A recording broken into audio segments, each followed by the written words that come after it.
05, 06, 07 Ford 500 alternator removal and replacement. First thing you do is you loosen the wheel lugs, remove the right front wheel, and at that point you put some jack stands under it and be safe and do not hurt yourself. But basically I've already taken this one out and replaced it. It has a cover on it, a plastic cover, as you can see right there. And the first thing that you want to do, there's two studs on the bottom, one on the right side of the car and one on the left side of the car, the driver's side.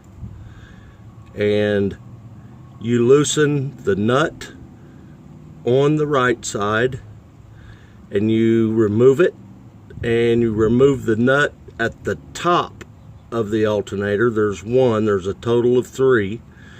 You remove the nut on top, you move the right nut, then you disconnect all of the wires that are coming off of it, crank sensor, O2 sensor, those two for sure, and then remove the cover. The cover will just slide back in that hole back in there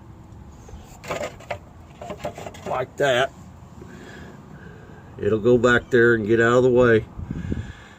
Get a 1/4 inch drive socket that's got a hex head on it, which you can then screw this stud out. It looks just like this. Screw that stud out. After you get that stud unscrewed and removed, remove the driver's side stud the same way. And after removing that stud and removing the wires, if you do not remove, you have to remove these wires from the alternator before you can remove the plastic cover. So that has to be, those two have to be unplugged and disconnected before you remove the cover. Then, after removing those two bottom studs, you can slide the alternator out and lay it in this area, which will be right here where my hand is. It'll lay right there. And then you kind of got to roll it over and turn the wheel to as far passenger side as you can, which will collapse this steering thing, this steering boot, and it will clear that brake line. So I heard a lot of people have to take the brake line off and then you got problems. Just turn it to the right.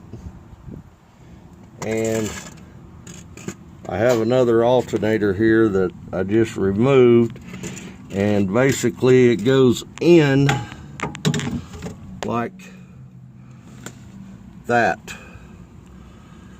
That's after you remove the belt. And it goes in just like that. Now I have another alternator in there and it's hitting it right now, but it will go in there and you have to roll it back over, slide it up on the top stud, and then start, after you get it slid up on the top stud, put a nut on the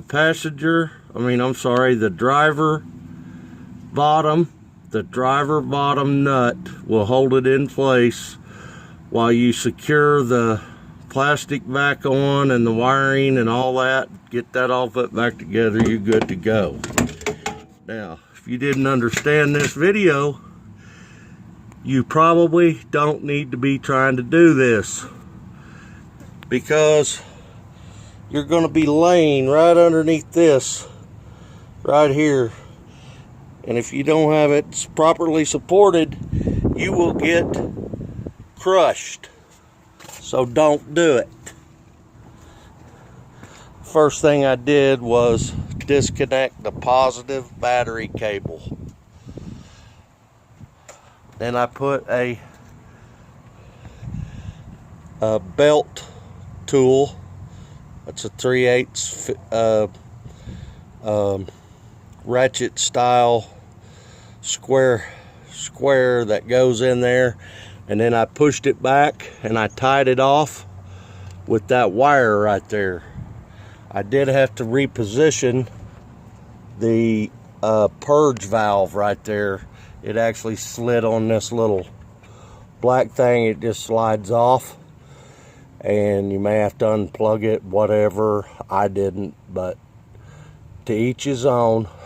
I hope that helps you guys, and I will try to make more videos of simple things you can do yourself if you have a little bit of knowledge. You have to have a 15 socket with about a 3-inch extension, a number 10, a pair of dikes would be handy.